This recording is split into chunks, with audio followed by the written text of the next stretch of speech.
Good morning, everybody. Just looking at that options trade.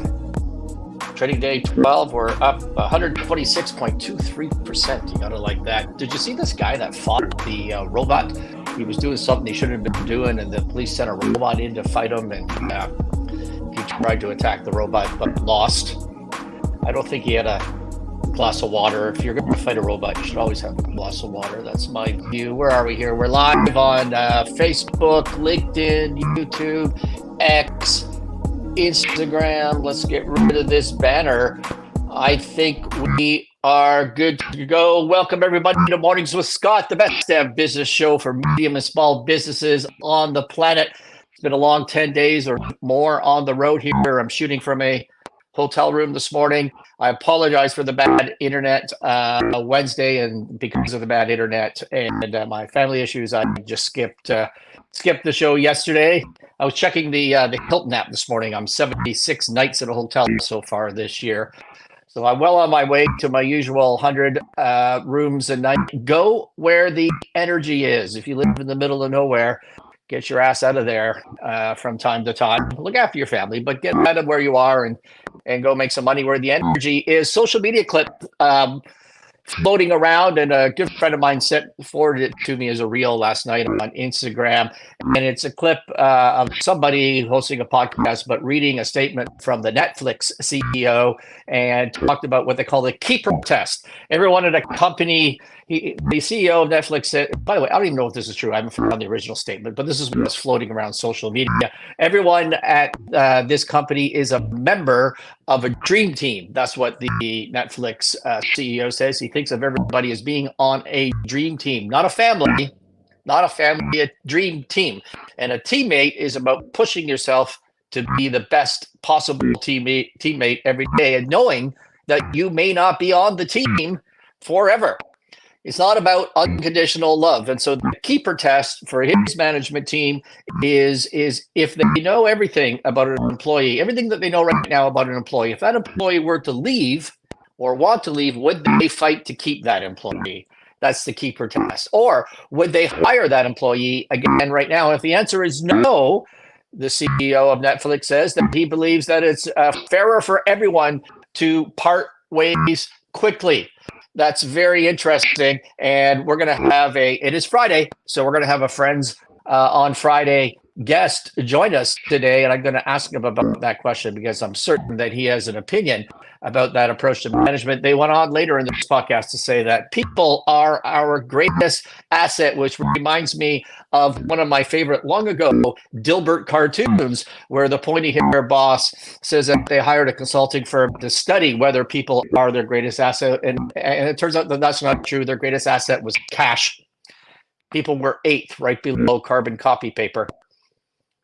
Many of you are not old enough to remember to know what that means, but that was always one of my favorite Dilberts. Wall Street Journal reports a deal between Constellation Energy and Microsoft to restart Pennsylvania's 3 Mile Island nuclear facility. Now, if you're a conspiracy theorist on social media, I mean, this has got to be gold, right? You got Bill Gates, you got 3 Mile Island, all coming together in one story. Under the agreement, Constellation would revive the plant's undamaged reactor, which was too costly to run and closed in 2019. So bottom line, during the Trump administration, energy prices were really low, below the break-even point to run the remaining reactor at 3 Mile Island. That's the one that did not melt down. And so they shut this thing now. And now energy prices are higher. But more importantly, the forward-looking curve, the demand for electricity, particularly for AI needs, also electric vehicles, but the AI demand. We're not going to have AI without a bunch more electricity, a bunch more power, and this is the next bubble. So Constellation expects to spend around $1.6 billion to restart the reactor in 2028. Microsoft has signed a 20-year power purchase agreement. The deal would help Microsoft pair its 24/7 electricity use with a matching source of nearby clean power generation. This 24/7 use What Microsoft is doing, of course, is they're feeding their massive data center for AI. I believe that's ChatGPT exclusively or predominantly. And with the data center, it just uses the electricity more or less nonstop. It's not like it's summer and you're air conditioning during the day and then out at night and there's all these surges. And Bobby Hollis, Vice President of Energy for Microsoft, says a major milestone in Microsoft. This is a major milestone in Microsoft efforts to decarbonize the grid. 835 megawatt unit 1 continued operating, closed 5 years ago. We talked about that. And we talked about that it was when energy was cheap during the shale boom. They just couldn't make the costs of this plant work. But forecasts for power demand have zoomed. I like that word. Higher with more data centers, new domestic manufacturing, and a push to electric power for transportation, heat, and heavy industry. Tech companies scouring the country for carbon-free electricity have zeroed in on America's nuclear power plants. Microsoft already purchases nuclear power from Constellation for a data center in Virginia when wind and power are not available. Here's what we need to know out of this. There will be no, if we want to call that a new economy, there's going to be no AI. There's going to be no electric vehicles taking over from gas-powered vehicles without electricity. The boom is going to be in power generation, specifically nuclear, generation 3, generation 4, which is entirely safe. And that has been a common theme of this podcast since I started it, the live stream in early July. And so if we're looking at investments, if we're looking at sectors to move our businesses into, I say infrastructure, power generation and infrastructure. And by infrastructure, I mean storage and transportation. I'm very interested in those sectors and we'll be looking more into it. Speaking of having started this podcast, the live stream version in mid-July, another common theme has been that we are in an undeclared recession, that nobody is ever going to, from the government, is going to, hey, Nav05, thanks for joining us on Instagram. Nobody's going to tell us that we're in a recession, particularly during a political season, but ask anybody. Ask anybody who's in business. Times are not good. Capital is drying up. As further evidence of that, the Fed on Wednesday cut their rates by 50 basis points. That's 0.5%, 50 beeps, which is a lot, and is an indication of the fear of weakness in the economy.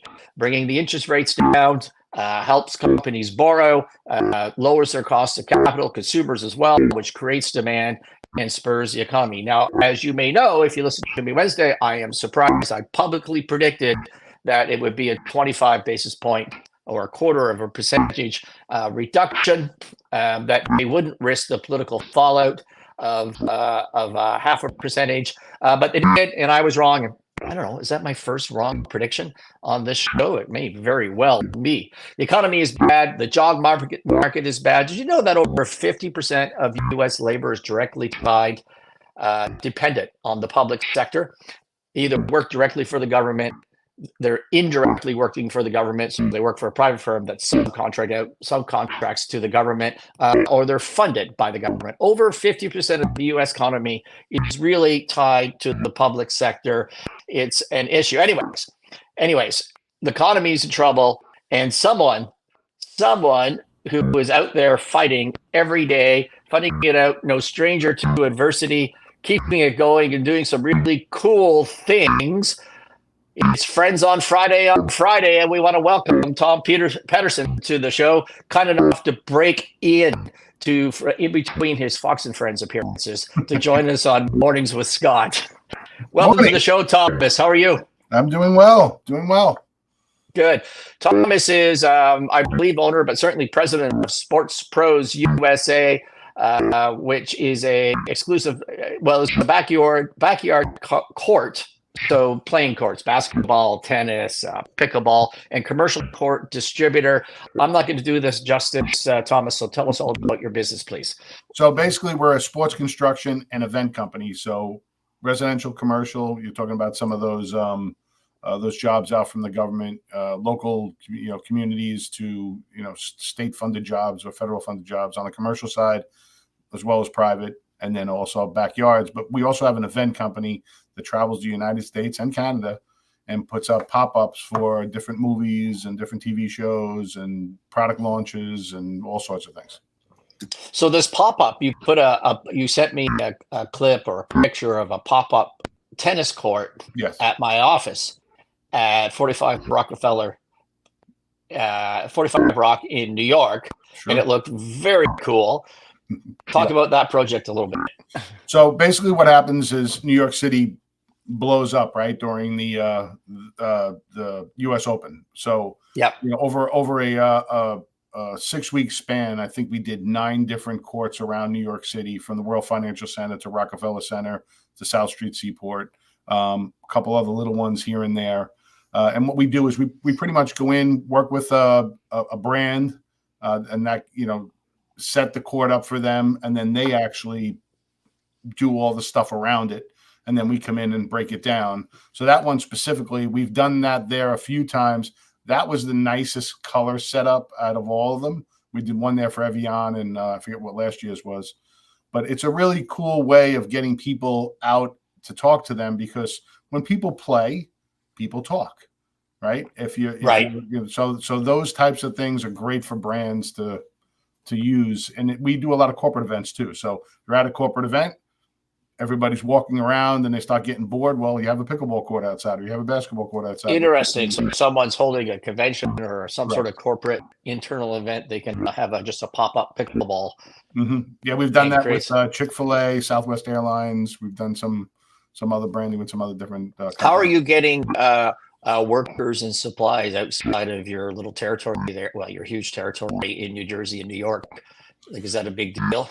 Yeah, we're lucky enough that we have affiliates all over the U.S. that we can tap into to get some labor. We always send somebody from our team there. So we have a supervisor there that's from our team. And then locally, we actually find people there that we've actually worked with before to actually help us do the hands-on type stuff. The nuanced stuff our team does. And the labor market's getting a little easier than it was a year ago? No, it's horrible. Is that right? Still? Yeah.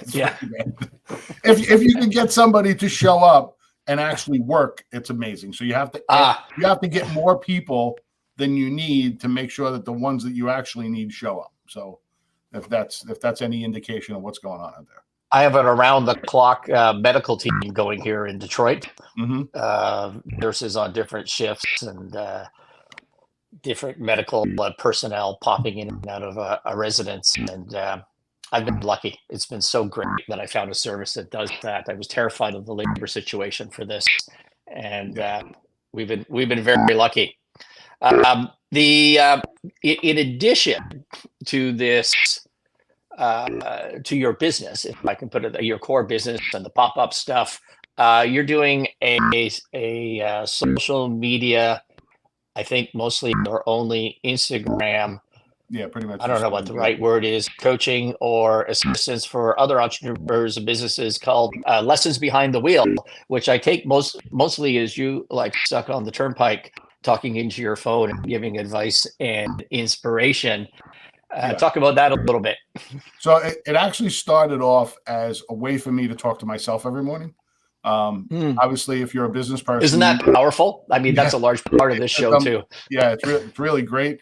My job every morning is to be up for my team, right? And you said a few things before, which were really important, but I have to be up for my team when I walk in the door. So what I was doing is I was actually talking to myself to sort of figure out the things that I needed to do for that day and what are the lessons that I need to remember. So then I was articulating them. And then one day I just put it up on Instagram because I was like, okay, I'll put it up here. No one's ever going to listen to it. I did that for about a year. No visible followers or anything like that. And I stopped. And I got the worst nasty grams from people saying, what are you doing? I listen to you every day. Had no idea anybody was even listening. Right, because are you like me where if you're just looking at the data, it's like, no one's watching this thing. Exactly. But if you stop, people come out of the woodwork and yell at you. Yes. And I was at an event.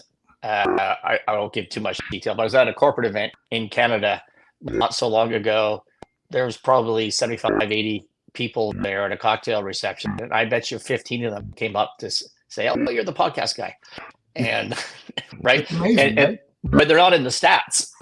Yes, there definitely are out there. I wasn't doing it to like even track any of that stuff. I don't do it as much anymore. I do it more sporadically. Usually when I learned a lesson that day or I learned a lesson that week that is a reminder to others, hey, you know, when this is going on, make sure you keep your head going straight, or make sure you go back to the basics, or it's just that type of thing. There's never really any, probably like you, I do very little prep for it. It's basically what's on my mind that day, and I'm just speaking. So again, it reminds me, but also reminds others. There's things you need to do every day to sort of stay on top. Well, by contrast, Thomas, we have a crack research team that usually involves me laying in bed, surfing on my phone and saving things that I wanted to talk about. And one of those that I did this morning, about an hour and a half ago, was one of your lessons behind the wheel that said you're a team, and a team fields the best players to win a championship.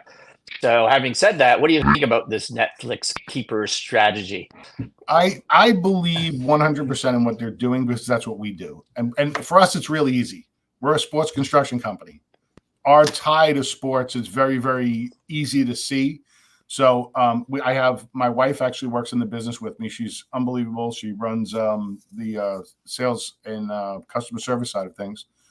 But everybody else here is not related. So we tell them coming in two things. One is we have the first part of what we tell them is when you're here for one week, 1 month, 1 year, when you leave, because everybody's going to leave, whether they think about it in the beginning or something happens or a spouse moves and you got to move with them, whatever it is, when you leave, our goal is that we've done a great enough job that you get to the next place and you say, where the hell did you come from? So that's our first thing. The second thing we tell them is we're a team and everybody needs to perform every single day on that team. And if you're the New York Yankees or the Boston Red Sox, or choose a team that you like, and you're the second baseman, if you're no longer performing at second base, you're no longer the second baseman. I need to either trade you to another team. I need to rearrange where you are on the team. Maybe sometimes I got to bring you to the front office. Sometimes I have to make you a designated hitter. Sometimes I have to put you in the outfield. But for us to be world-class, we need to field a world-class team every single day, not just once, every single day. I wonder if society is looking for more of a home and family environment from their work these days, less competitive, less of the Jack Welch, we're going to turn over 10% of our GE employees every year, the bottom 10%, hopefully. And by doing that, we continue to up the mean in terms of the quality of our employees. And I have to tell you, back in those days, I was doing a ton of deals with GE, and it was just weird. Like you'd be working with somebody on the banking side, and then they'd be gone like 3 months into the deal, and because it was just bad chaos there, particularly in the GE finance side. I mean, I wonder if a new generation of employee is looking for more of a home environment, and I wonder if we should care. Well, but see, I think that's where people get this wrong. If you are a team, it's not their responsibility to get better. It's your responsibility to make them better, right? So as the leader of that team, right? You can just interchange any coach here in history. When you walk into the situation, it's my job to make you better, to make sure you're getting your reps, to make sure you're doing I have the proper coaches for you, to make sure I'm sending you for the right training. So our job is for you to stay here forever if I do my job. If I do a poor job, or you decide you don't want to be a life learner and do the things that you need to do to stay on top, that's where the disconnect comes. My job 100%, and I can tell you over the last 4 years, my company has spent over $250,000 on training my people. And we're not a big company. No. But what we're doing is I have an obligation to make you a better person So you'll be a better team member because whatever I train you on, you get to keep forever. What sort of training? So we do a lot of leadership training. We actually are very invested in Darren Hardy. I don't know if you know who Darren Hardy is. He's a coach and mentor to a lot of CEOs and stuff. We do local training where we'll bring people in from the outside. We'll do vendor training where we bring people in. I personally go to at least 2 business master classes a year so that I'm always fresh. I'm part of a book club. I'm part of a mastermind, constantly reading, and I bring that to my people as well. So when I find something, I sort of push it down to them and say, hey, we're going to read this book together. We're going to do 1 chapter a week or 2 chapters a week. Amazing. So great idea. But that's where the disconnect comes from. You can't say the Netflix thing and then not understand the other part of it. And I think that this is where small business has the advantage because you're closer to it. You know who they are. You see what they are. And then the second part of that is the transparency. So we use a scorecard system. So everybody has a scorecard, and it's a self monitoring scorecard. So we create a role, and that role says this is what this person or this role is supposed to accomplish. Here's the outcome we're looking for. And then on a weekly basis, we have a dashboard, and everybody has to say, these are the things that I'm working on. I either did them or I didn't. This is the metrics that we're following. I'm either on track or not. So when you have those conversations and somebody is not performing the way you need, they know it way in advance. It's not like you just springing it on them. So it really works out well. Good for you. Now, you're a family business, I think, correct? Yeah. You're the owner of this. Did you found the company or did you buy it? Yes, no, but I actually founded this company by mistake. I've been in my own business for 33 years. You're not one of these follow your passion guys, are you? No, not right. This business is 100% by accident. So just to give you a quick background, I was in construction in New York City. And when I tell you, I don't know you put a hammer in my hand and I'm going to hurt somebody. But I was in the construction business in New York City, left there, started building houses after that business was sold. Somebody came to me and said, would you mind, I want to put a basketball court in my backyard. We went and did some research. We built him a basketball court. We started doing some of that. Market crashes. 19 years later, I'm still building basketball courts. I'm not doing that many houses anymore. So it was that much of an accident. And most things in life are an accident. You don't if you're open to them, for sure. Yes. Yeah. So that's how I got here. That's the mindset side of that. So as a family business, the buck stops with you. Yes. Certainly on the financial side, well, on every side, but the financial responsibility is yours.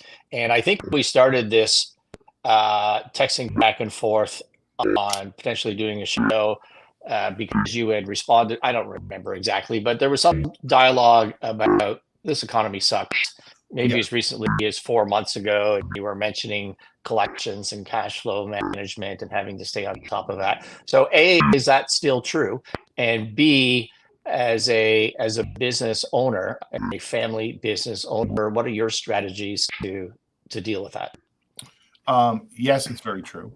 You can just see that by the length of time in which people are paying you starts to get longer and longer and longer. The prices are just, crazy. So I'll give you just a quick example. If I were to build you a basketball court in your backyard, and I'm going to pick a size, 30 by 50. If you go back 10 years ago, that court was half the amount it is now. So, we have to sort of wade through that sea of craziness. And then we have to figure out who we're going to work with and who we're not going to work with. This is where most people have really, really messed themselves up, is they just start working for anybody. And we have a no PETA policy. If you are a pain in the ass, we do not work with you. We price our stuff the way we know. That's my HR policy. Yeah, exactly. That's no assholes. Exactly. No asshole policy. Which is so when it comes to feeling it, as the owner of the business and the person has to sign the paychecks, the stress level gets ratcheted up big time, right? But what I've learned, because I've been doing this so long, and I've gone through the dot-com bubble, and we've gone through 9/11, we've gone through 2008, and a host of other things since. What pick your poison, right? We actually look at our finances and stop all the things that are not necessary, and increase our marketing. So we put all of our efforts into marketing so that we can be the ones that are strong and healthy when we come out the other side. Right. You've built your brand. Hard. And that's really, really hard. Yeah. Yeah. That was during the pandemic crisis. My advice to business owners was, to manage through a crisis. And this is not a crisis that we're in, but it is a difficult patch. That's my view of the situation. Mm-hmm. But when you're in a crisis or a difficult patch, you need to focus on your priorities. Just cut everything else out. You take a step back so that you can be stronger and hunker down and survive this, and then go forward when you come out of the difficult period of time. You need to provide comfort and safety to your employees, your supply chain, and have open dialogue about how you're managing this. But you also need to use it, as you just said, as an opportunity to leapfrog your competition, because everybody else is just kind of retracting, and this is your time to build brand. Yes. I think, as you just said, so that you can, when you come out of this situation, you're going to be way ahead. Yep, 100%. And they're hard decisions. If you listen to Simon Sinek, he talks about, you can't just get into a situation and say, who am I going to lay off today? It's our job to make sure that our people feel safe when they're here, and that we're doing everything we possibly can for them.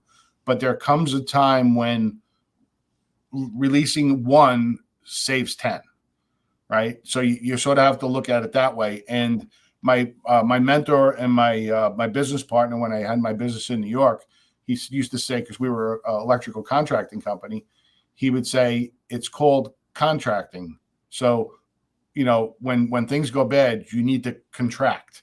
He said, so just keep remembering that, and it took me a while and a couple stumbles after that to remember that statement, but it's true. You have to look at all the things around. Maybe you can't go on, the vacation you wanted to go to, or maybe you can't buy that, new van that you need right now, or you piece everything together for now, knowing that it's going to get better. And usually when you come out of it, there's a flurry of, well, we got to get back to, what was going on. Right. Hey, everybody. I prepared a business course. Don't worry, this is not a commercial, and the link is in the notes. But I prepared a business course. And as part of that, if you went and bought that business course, still, if you did, even today, if you just went to the link in the notes, and you buy that, you get free 2 half-hour coaching sessions with me. And I'm going to talk to you next week about coaching sessions that I did yesterday and the day before with people that have bought the course. And a common theme that has come up, Thomas, is preparing your business to sell your family business in the future, because as a not a one man, but as a entrepreneur that's running, say, a contracting business in a small town in the Midwest or wherever, that's not something they can readily sell when they want to retire and get wealth out of it, because it's what we call in the business valuation world tied to personal goodwill, as opposed to transferable goodwill. Meaning, if I'm the brand, if I'm the roofer in that town and I'm the brand and I retire, then somebody comes along to buy that business, they're not the brand, and so it's not this. They're not going to do as well. That's what personal goodwill problems are. Thomas, 2% of new businesses create wealth, intergenerational wealth. 2%. The rest of them do not. And so when I thought about that, and I thought about your business with my crack research process this morning, I was thinking, this is looks like maybe it's a business that has had some thought into transition down the road, because I think you've created such a brand, it appears to me, that you could create some wealth out of this as a business owner. What are your thoughts on that? Yes, that is the ultimate goal. And yes, a lot of people don't do it. Great book by Prada called Buyable talks about this in detail. because a lot of people think about selling their business or the exit, right? But they're thinking about the exit at some point in time that they have chosen, and that's when it's going to happen. But keeping your business viable at all times, so if there is sickness or if something happens or you don't know what it is, that there's a value there is important. And then using something like Crabtree's book on simple numbers, big profits, you have to always be looking at that. You have to figure out how to fire yourself from that position and look at your brand in a way that maybe you can't always be the face of the brand, and you need to transition that at some point. You know, and I know people that have actually transitioned it to a fake figure, right? A Tony the Tiger type of scenario where all of a sudden there is a face, but it's not a real face. But now you have a mascot, and that mascot takes over. Well, for branding purposes, but not necessarily for leading purposes. No, here's the thing: you don't want Tony the Tiger leading your company. No. Here's the thing, guys: if you can't go on vacation for 3 to 6 months, you can't sell your business. Correct. Right. 100%. Think of it that way. Here's a good way to say it. Before I ask you how people should reach you, anything else you wanted to talk about? We're at the just, you know, from the standpoint of lessons behind the wheel or any business that you're trying to go into, you know, they usually do happen by accident. You're gonna start on a path, but the key is to start on the path, and then you'll see all the offshoots, right? If you stay in one spot, you can't see what's down the road. So you want to sort of get moving and then open your eyes to what those paths are. And then the final thing I'll say to you is what we were just talking about. Try and figure out where you need to be so that your business always has value. So if God forbid something happens and you do need to, you know, release your business to somebody else, that there is value that you actually get for it. So those are two. Really I was sick for quite a while when about a year and a half ago. I was out for probably 9 months, and turns out my business doesn't work very well when I'm not there. No, I'm sure. Most people, right? Hey, I'm in contracting, and Scott, and one of the things that we know about contracting is people become really good technicians, get pissed off at their boss, and decide that they're going to do it on their own. They know nothing about business, but they're great technicians, right? Yeah. We need to make sure that we become the business person, that we learn, that we're reading, that we're going to seminars, where we have a coach like you that's going to come in and say, well, I don't understand how to do this. And it's going to be straight with them and not just blow smoke, right? You need somebody that's hard. You need, you know, and it is a skill. It is not just naturally born into people. So if you have to do anything, learn, and just keep moving forward. Agreed. Thomas, I put your SportProsUSA.com link in the notes. Anything else you want to say in terms of how people should connect with you? Yeah, you can do that. I'm on LinkedIn. I'm on Facebook. I'm on Instagram. You can give you my email if you want. Thomas@SportProsUSA.com is fine. And I'm one of those people that I'm going to answer if you send me something. I may not have the right answer for you, but I will direct you to the person or at least the direction you should be going. I am not a coach. I don't do what Scott does. He's really good at it. I'm not. But I build relationships really well, and that's something that I've done my whole life, and it's always good to sort of get people going in the right direction.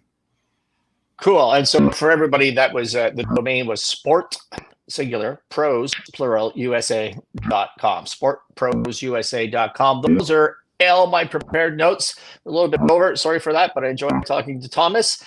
Thank you, everybody. And we will see you next week, Monday, Tuesday, Wednesday, Thursday, Friday, 8:30 a.m. Mountain, 10:30 a.m. Eastern.